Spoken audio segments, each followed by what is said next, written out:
great week. This week, we're going to be covering the hot new game right now on PlayStation and on PC right now, which is Helldivers 2. The third-person action survival shooter that has really taken everything by storm right now. This was a hit that just came out of nowhere. And we're going to be breaking down, kind of looking at the different aspects of it. I'm your host, Isaiah.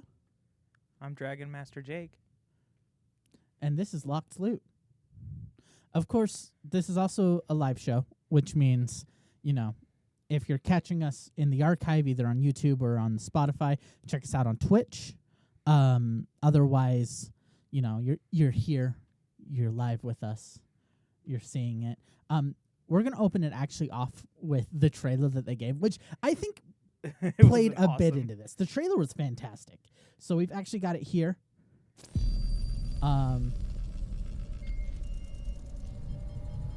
So we're going to be taking a look at this first. We'll pause it throughout it.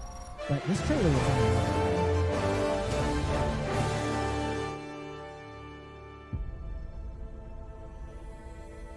Super Earth, our home. Prosperity. Liberty. Hi there. Democracy. Our way of life. Oh, hello. But freedom doesn't come free. No! Sweet liberty! No! Okay. We're going to pause it there. Because what's so great about this is that it was structured, it's structured like a propaganda video. Right. Which is great when you're going for the kind of game that Helldivers is.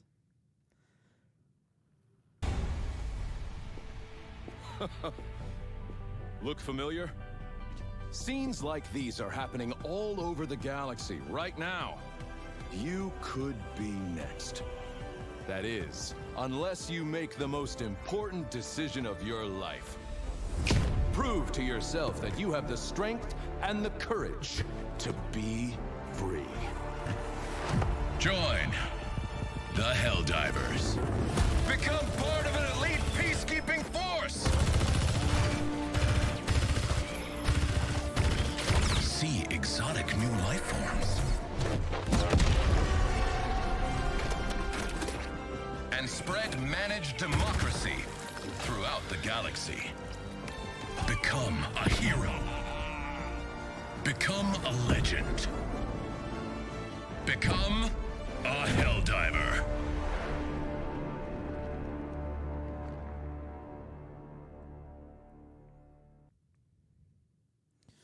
So yeah, Helldivers 2 is a wake-up call. Why is it auto-playing stuff? we're borrowing from YouTube real quick. So like the trailer played a part of this, and actually while we're going, we're going to be having some background footage of Helldivers going. Let me just fix the audio for everybody. We're going to be having some background footage of that going. I'm just fixing that too. This game was fantastic. Is fantastic. Like when it first came out, I was kind of iffy about it. It's not my style of game, in all honesty. Normally, it's action packed. There's so much going on.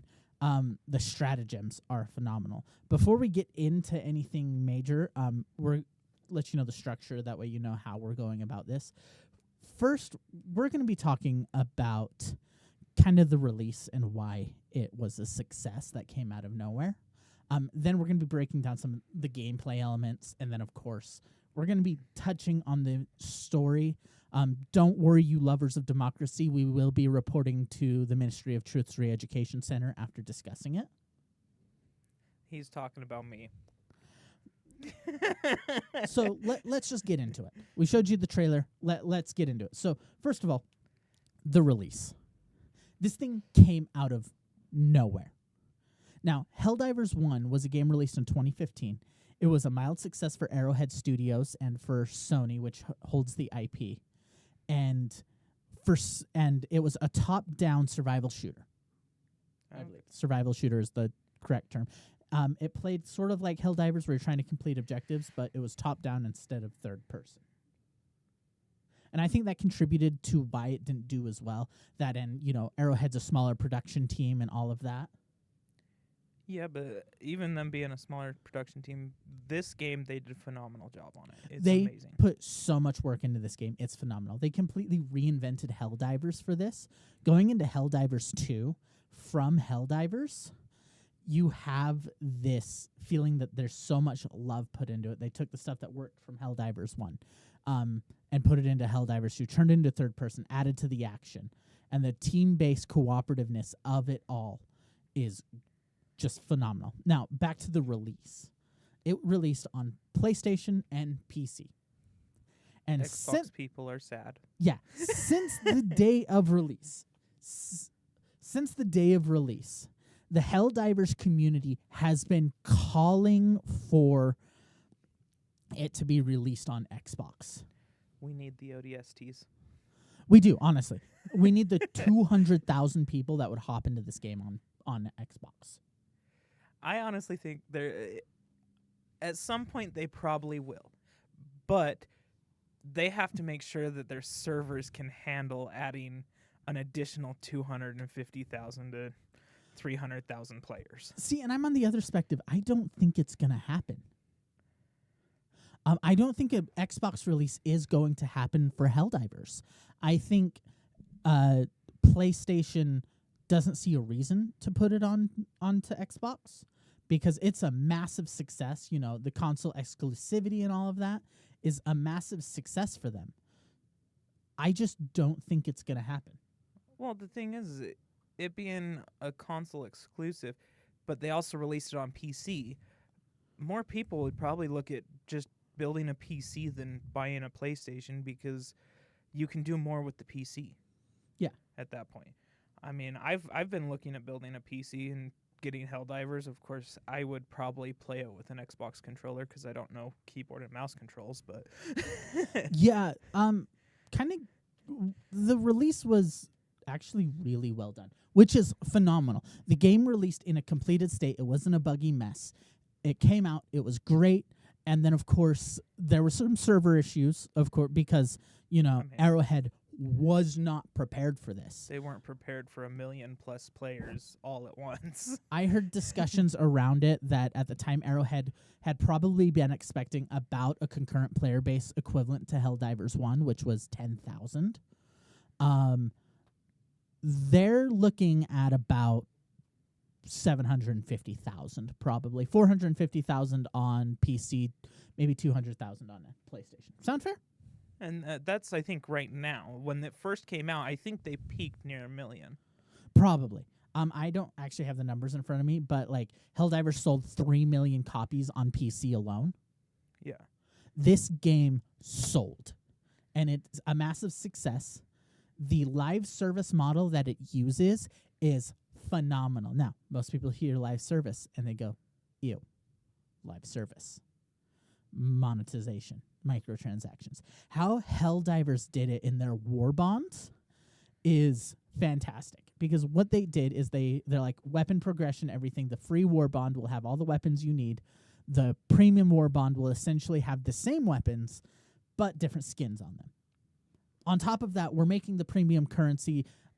You can buy it with war bonds, so you can get the premium currency, and you can find it in game. Yeah, and that is something that is amazing. I mean, I think EA could learn something from that, but so many companies can learn something from that model of this is how we're doing it. This is how we go about microtransactions because you don't have to pay for it if you don't want to. On top of that, the premium war bonds, you know most premium tracks are like, oh, you need to pay it to get the most out of it. The premium track always has more than the base track. Yeah, and not only that, but having it set up where it doesn't affect your actual gameplay, its visual effects is phenomenal because, I mean, then everybody is playing with the same equipment. It's not one of those pay-to-win type situations. Yeah, and it's just, oh, I like the way his gun looks. I'm going to and it's not tying into, stratagems do not come from war bonds. the major part of the game, the stratagems do not come from war bonds, which is phenomenal. You spend just regular currency in game to get it. Yeah, and that is an amazing way to do things, just because it allows both veteran players that have been playing since it started and new players to be able to come in, work their way up through killing bugs, and which is what a lot of people are doing, is they spend a lot of time killing the bugs to get leveled, so that way they can go play with the veterans. Yeah. And so in the release structure, how they're doing the war bonds and most of the content being in the free war bond. Yeah. And you can get premium currency through that. In fact, I've got like 970. I've almost got enough premium currency to get the premium just from gameplay alone. Which that is a great way of setting things up. I mean, being able to get the battle pass just from playing the game is awesome. It's a great way of getting people to continue playing your game, as well as to play it more often. Yep. So moving on from the release, because the release was handled so well, and they keep updating, which is fantastic. Let's get into some of this gameplay. So I've got some gameplay going here, and let me actually turn the monitor. I need to be able to see it. Yeah, so we've got some gameplay going. One, the game looks amazing. Graphics are just enough where it's like everything looks realistic, and everything looks really well done. Now, visuals are phenomenal in this game. Between capes tattering with time, the game is so cinematic. Like, you would think half the stuff you see about Helldivers was staged in some way. I mean, there's some things that can give it away that it is a... I mean, I've seen players get ragdolled across the map. Yeah. But but the game is so cinematic in the way that it plays. The main systems, it's a third-person shooter with stratagems that you call in. You can see I just pulled it up there. There's some, if you're on the visual. If not, it's your things like resupplies, airstrikes, orbital bombardments, weapons, equipment. Different things are called in from orbit. And I mean, they're great. The stratagems are really cool on their effects. I hate how they get entered in. So they did something very interesting for the entering. And anybody who's played Helldivers and has seen Helldivers, you essentially have to enter the Konami code in. Which, I understand that. But for me, I've played it. I've only been able to play it a couple of times. I don't own a PlayStation or a PC powerful enough to play it. I would love to play more, but I wouldn't want to play it on PlayStation. Just how you call in your stratagems on the D-pad next to your movement stick drives me nuts. That is a format of the controller. As some, this is an issue with the controller, not the game. We had a discussion about this because the controller format for the PlayStation with the I literally just picked up a Nintendo controller. And Nintendo's. Even Nintendo's would work better. Yeah. So even Nintendo has brought up the left stick should be at the top and the right stick should be at the bottom, because that is ergonomical.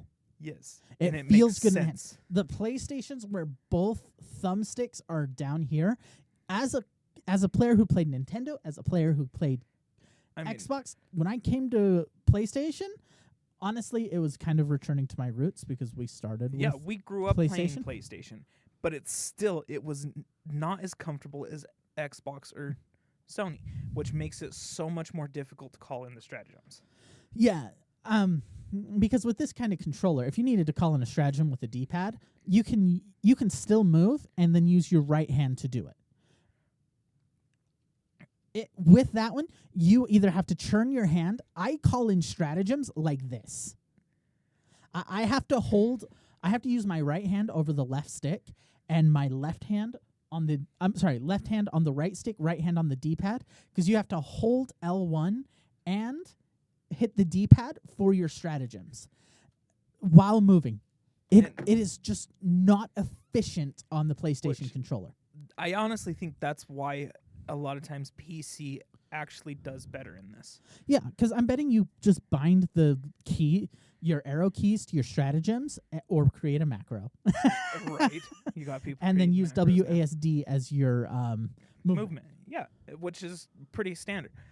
Personally, because I don't know, like I said before, I don't know the keyboard and mouse very well.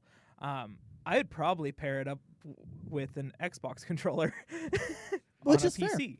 Which, I mean, I think I'd do fairly well on it. I haven't gotten the chance to try it, but I would love to. Yeah. So moving from just the standard visuals and the controller layout that stratagems that drive me nuts, the variety of stratagems is phenomenal. Between weapon equipment, airstrikes, orbital bombardments, it's great. I mean, as you can see in the gameplay footage, you can get a flying drone that shoots stuff for you. Yeah. There's so many different ways and so many different styles of play. You know, you can play a support player where you're carrying the ammunition for the team. You can play the medic where you're carrying all the stims. You can be the damage dealer. You can carry a bunch of Gatling guns. There's so much that you can do. But setting it up where you're playing as a team makes a lot of sense when you have a group of people that you know, because then you're not relying on other people that you don't know in the game. Let's discuss the multiplayer, because that's important, because this is a multiplayer first game. Yeah. The game is designed and balanced for a team of 4. Which that's kind of standard when it comes to a lot of games. I mean, you look at Halo or I think Call of Duty, some of theirs is 4v4s. My crew are Xbox players. Which means they have not been able to join me on Helldivers. I have been having to get into games with randos. Honestly, though, the randos are so cool. Which, that's the best part, is the community that they've built in this game is amazing. Everybody, if you're planning on playing with a group of people, even if they're randos, you can still set it up where you all take particular roles. But there's a lot of times where you can get stuck by yourself. So you have to be able to plan for that, where you end up by yourself and you have to fight your way through. Yeah, as a solo player, I find myself alone a lot, which is why I haven't been able to get into like Helldive difficulty.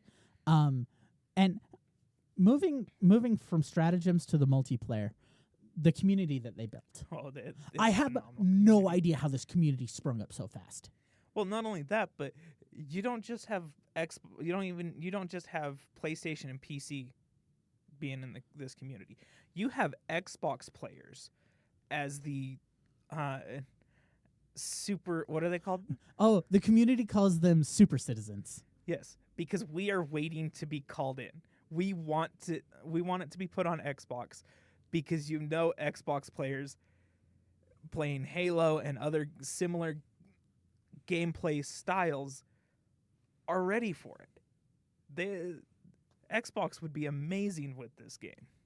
Yeah. One comment I want to make here is, how did Sony release a better ODST game than Xbox in the year of our Lord 2024? Now, before you get into me and say Halo ODST was fantastic, yeah, but it felt like a Halo game. Right. If we wanted a true ODST style game, it would be something like Helldivers. Oh yeah, phenomenal. Honestly, heck, Microsoft, go to Arrowhead and ask them to make an ODST game. Give them the 343. Go to them and say, hey, we want a first-person shooter in the style of Helldivers for Halo. Yes, bring back the ODSTs. And I'm like, PlayStation did a better one than them. Okay, moving from the multiplayer. Also, one small fact before we move on. Can we talk about the friendly fire? This is a friendly fire enabled full-time game. Which is awesome, especially because then you've got those traitors to democracy that decide to kill their team constantly. They get hunted down. Yes. Like, traitors are not accepted in the Helldivers. You go through and you kill your entire team, you will be hunted down, Purposeful. especially if there is video evidence of it. If you You're- purposefully kill. We Mhm. understand that friendly fire incidents happen. Especially when you're calling in airstrikes and stuff Airstrikes, like 500 kilogram mean- bombs. When you're dealing with these kind of ordinances, and you've got automatic guns going, we understand that friendly fire happens. that. But on the other side of it, we have people that their entire purpose is to attack their own team, which, I mean, like I said, they are traitors to democracy, and they will be hunted down as such. Yeah. Okay. Weapons. Primary weapons, you've pretty much got marksman rifles, shotguns, and assault rifles. And of course, I mean, you got to go with the shotguns when you're fighting the bugs. Dude, shotguns are so good. That's all I have to say. Shotguns are so good. The Breaker was top tier forever before they nerfed it. And now we've got the Punisher. Now people are being slow to pick up the Punisher. I understand that. It's a pump shotgun. I'm here for the Punisher. The Punisher is fantastic. I mean, you look at it, pump action shotguns, they've been, I mean, that's where pretty much where you get slam fire shotguns from. Yep.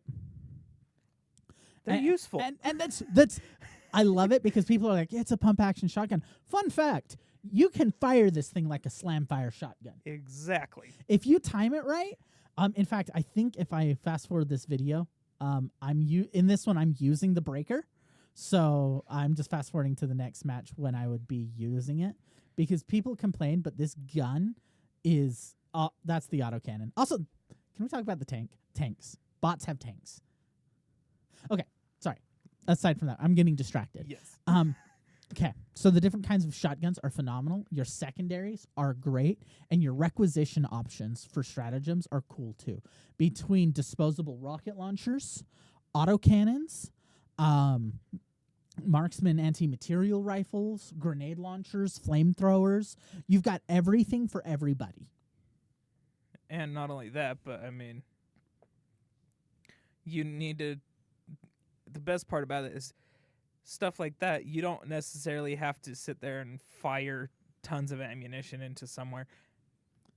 Just drop an airstrike on them. Yeah. Call it good.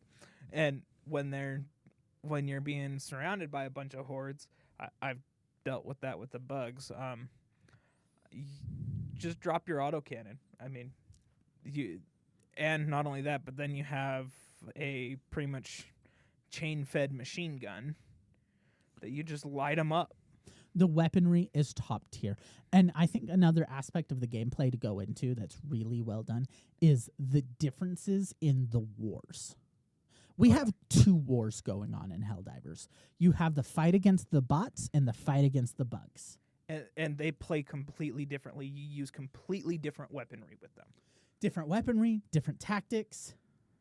I mean, and remember, bugs can't fly. So, and they're totally different. So the fun fact, we consider like the terminids is what they're called, which is the bugs. They're like your easy mode. They're pretty easy to kill, except for when you start getting up in difficulty and you start dealing with armored and big bugs and chargers and the like. Just drop your friend on them. Yeah. That works. But the bugs are considered significantly easier to deal with than the bots. That's because the bots have guns.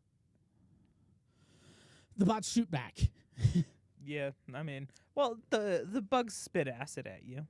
Yeah, but that takes time to charge up. They have to be at closer range. Bots will you're just under fire. I mean, And the visual differences between the maps where you're fighting bots and where you're fighting bugs is fantastic. So the bugs have this alien hive kind of feel to their worlds. And they almost seem like a dry desert. Yeah. Usually. Something out of Starship Troopers. Yeah. and it's really cool to see. I mean, you get the almost like a sandstorm type scenario coming through while you're fighting a horde of bugs, and then you look at the bots. They have a wide variety of maps. I mean, you've got massive jungles that are completely covered in blue fog, to like here where it's. Are you trying to give me Malevelon Creek flashbacks? And I was at the creek, boys. I remember the creek. And then you've got places like here where it almost seems like a farmland or a remote research outpost. But the bots area always looked like a bombed out hellscape. No matter where you are, it's bombed out. You can be in the jungles. It's been set on fire. The two differences, like the jungles on the bugs, that look fine. You have some visual issues when you deal with like spore spewers, that kind of thing. But overall, the bugs have a lighter feel to them. When you first go from bugs to bots, it is terrifying. Oh, yeah. Wasn't it just this morning that you had two? This is the video that we have going. These two boys that joined me here, they're cadets, level 6s. And their equipment was not ready for the bot fight. Their equipment, they were set up to fight the bugs. They were completely set up to fight the bugs, which Gatling airstrikes. That doesn't do pretty much anything against the bots. Yeah, and you can see I've got my Punisher, I've got an autocannon, I've got the stuff I need to fight the bots. And at least they were able to make sure that eventually they could get the equipment. When he would die, they would run over and grab his gun because they knew that worked better. The Punisher worked better than the Liberator because the Punisher has the ability to pierce armor. And the autocannon was really good at dealing with large things. Overall, I love the gameplay. It's fluid. It's action-packed. It's stressful. It's a battlefield. Yeah, and it does. It feels like a battlefield. I mean, it would be interesting. I would love to be a spectator in VR with this game just to see what it would look like. That would be awesome. So much to this game. Now, the other bit to cover with this game and its gameplay as a whole is, well, moving from the gameplay, let's talk about the story. Because there's not a lot here. There's not a lot of story here. Yeah, because, I mean, the last game was on the cyborgs. Yeah. And I think the bugs again. Bugs, yeah. They were at war with both of them, just like this game, you're still at war with the bugs. Plus, you had the Illuminate and another faction that I'm still not sure about. I haven't studied enough. Yeah. But you were at war with 4 different factions. You're Super Earth. You're trying to spread democracy. And then you're taking a look and you're like, there's something weird going on. We're being lied to. This is propaganda. Because in the bug worlds, you'll go to like a research outpost or something that you're supposed to destroy, and you take a look around, and the people weren't killed by bugs. They have bullet holes. You don't see scratch marks. You don't see any dead bugs. They were not killed by bugs. There's something Super Earth is not telling the Helldivers. Well, why would they? You need to go back to the re-education camps. Right. Pure managed democracy, all of that. I'm not a traitor. I swear. Like I said, after we talk about the story, we will be moving to the re-education camps to, of course, get it correct. But there's something going on. There's something Super Earth isn't telling us. And that could just be a need-to-know basis kind of thing. But this game has developed a procedurally generated story. Not procedurally, but what's the term? When it's developed by the players in-game. Oh, community? Community-based story. I don't like it. Progressive story. I can't remember the term. It was a big thing in like the Nemesis system, that kind of thing, where the stories you make in-game become the story. So, I mean, when you look at it, it's interesting because as far as the story goes, you're at war with these. Even in the first game, you were at war with these four factions. But if I remember right, you were at war with the bugs because they're a good fuel source. Yeah, they are a great fuel source. What the bugs are is that they're, I think it's the acids. Their acids can be used for either cryostasis or hyperdrive. Which, I mean, why does that sound American? They have oil. You can't get more patriotic than fighting the bugs for oil. Right? No, the patriotism runs deep with this game. But the story progressing in the way that it has, and like the differences that we run on, like the Battle of Malevelon Creek, or the massacre at Malevelon Creek is what it's being known as because of how deadly it was. It's iconic in the player base, and it's like, it is part of our story. Malevelon Creek, Space Vietnam, is our story. The fighting on Malevelon Creek, that where most planets fell within days, Malevelon Creek held for weeks. Right. And then the fight with the bugs, where we're like the fight with the bugs, where we're like, okay, we need to take the planet. We spent all this time trying to take Errata Prime and taking that sector, and we're like, okay, that failed. They invaded. Let's move. The major orders have added to this, and it helps to have a human being running the other side of the war. Yes. I mean, I got to say, the creators and Joel have been doing an amazing job with this game. I still say Joel is a traitor to democracy. He is. Joel is the game master. They came out with it after. They didn't tell us that this was going on until after the game was going on for, I think, 2 weeks. They're like, by the way, how we run the game is we have this guy, Joel. He acts as game master for the game. And I don't know if Joel has an entire team or not, but he needs an entire team. He would have to run all these. I mean, you have how many different missions on how many different planets? Well, missions are procedurally generated. Yeah, but they would have to set it up for. He would have to be working with somebody on the bugs and on the machines, as well as when they release the new faction. Yeah. And the major orders, honestly, Joel needs a break. He is doing a phenomenal job of like this back and forth fight for Super Earth. Like, we push the bugs back to a sector, and it's like our last major orders. Apparently, we have like sterilization procedures for planets that we use. We essentially deployed bug spray into the atmosphere. Oh, I was thinking you just glass the planet. No, we essentially put bug spray in the atmosphere. I mean, how else do you deal with bugs? But it worked. So we progressed through. You had the addition for the mechs that they added. That's like, no, we need to defend this planet or the mechs will be delayed. We defended it within hours. And the best part is I mean, even with the setup, they're introducing the mechs. You have to be at level 50 to get to these mechs. So you have to earn those mechs. You cannot buy them. You earn these, and the progression in this game is on another level. I mean, the progression feels so good because it's not like the other games where the progression is like, we want to get you a sense of satisfaction. The progression is natural. It's like, as you get more experienced with the game, you will get better equipment. Yeah, and I mean, as you move forward, you can get drones. 500 kilogram bombs. Right? I'm just going to drop something here, and yeah, everything gets vaporized. Yeah. So there's so much that's being added to the game.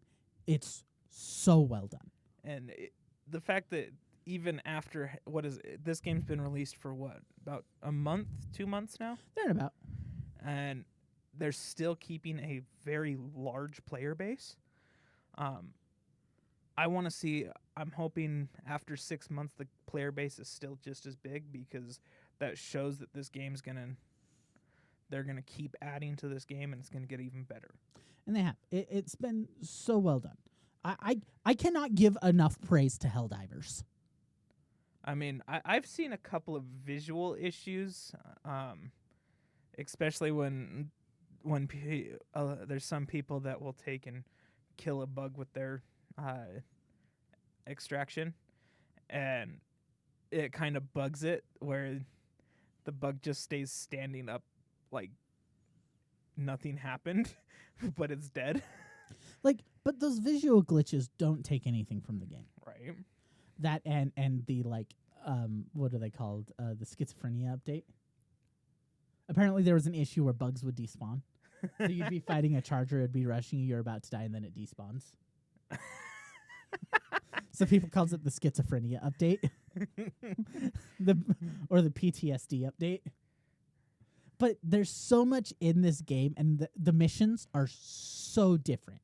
You know, between launching ICBMs, from downloading supplies, killing so many people, destroying bases, that kind of thing. Rescuing scientists. Yeah, there are so many different kinds of missions that it keeps it fresh. And the maps being procedurally generated, people would take that as a bad thing, but the map design is still really well done. They have some phenomenal rules put in place for their map design. I don't know what they are, but they're great. As far as the game being ran, Arrowhead is doing a magnificent job. Oh yeah, and they did an amazing job on this game. I really hope to see it come on Xbox as well as on. I hope Microsoft goes to Arrowhead about making some games, because why not? If you find a company that's making a good game, go to them. The whole between PlayStation and Xbox buying up the different game manufacturers, they should just go to different games, to these different groups. Don't buy them. Just go to them and say, hey, we want this. We want to build a game. Okay, what's your final verdict with Helldivers? I have not played enough to determine how well it is. I love it.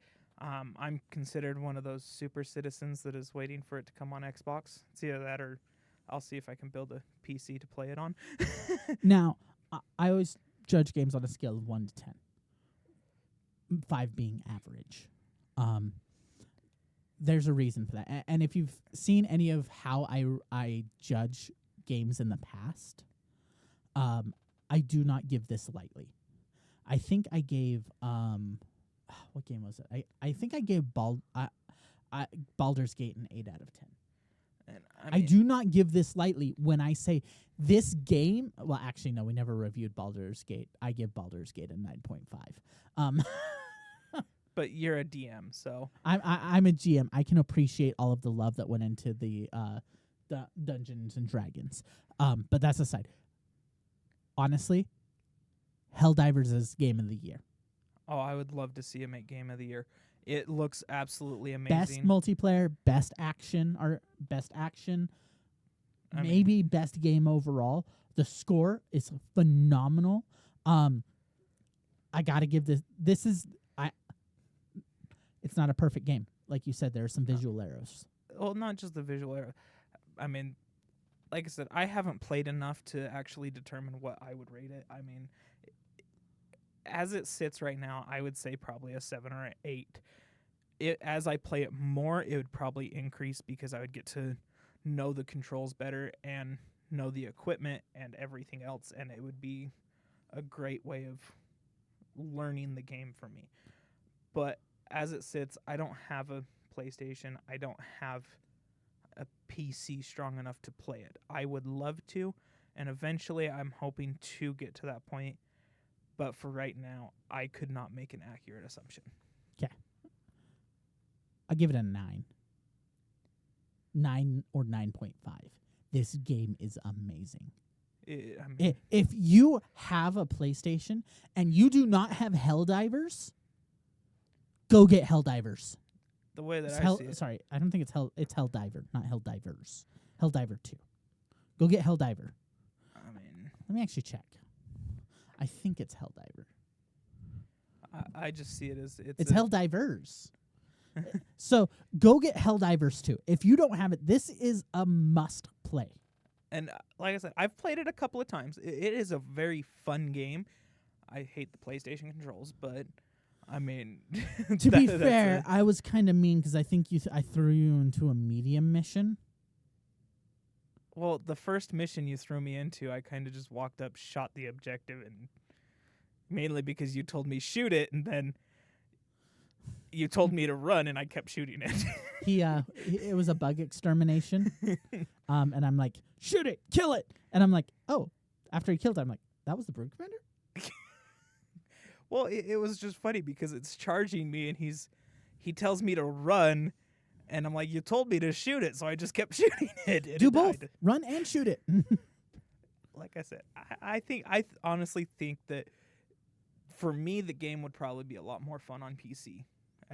At this point, it'd be a lot more fun on PC than it would be on PlayStation. And that's just because of control issues. I don't like the controllers on PlayStation. Yeah, he doesn't like the PlayStation controllers. I can appreciate the PlayStation controllers. I still would like an Xbox-style controller. I mean, I gotta say, the PlayStation's haptic feedback and that kind of stuff is amazing. Ergonomically, it sucks. And that's our verdict. Helldivers 2. He gave it a, I cannot decide what it is. Yeah, I can't. I don't have the experience. I give it a 9.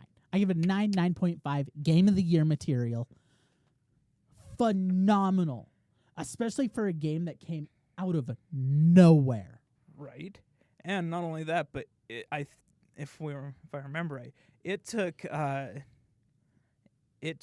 Sony by surprise. I mean, it outsold some of their best games. It just outsold God of War. Yeah. On And PC. Which, that's phenomenal. I really hope that they release it on Xbox at some point, and if they do so, I honestly think that it would go even further as far as number of copies sold. I think it could hit the point of beating a record somewhere. Yep. Overall, this is a must-play game. Go pick it up if you haven't already. Keep playing. Get back in there for democracy. But that's everything that we've got from here. Reporting from Super Earth High Command. I'm your host, Isaiah. That's Dragon Master Jacob. And remember, we'll be going to re-education. And bugs can't fly. Yes. We're logging out.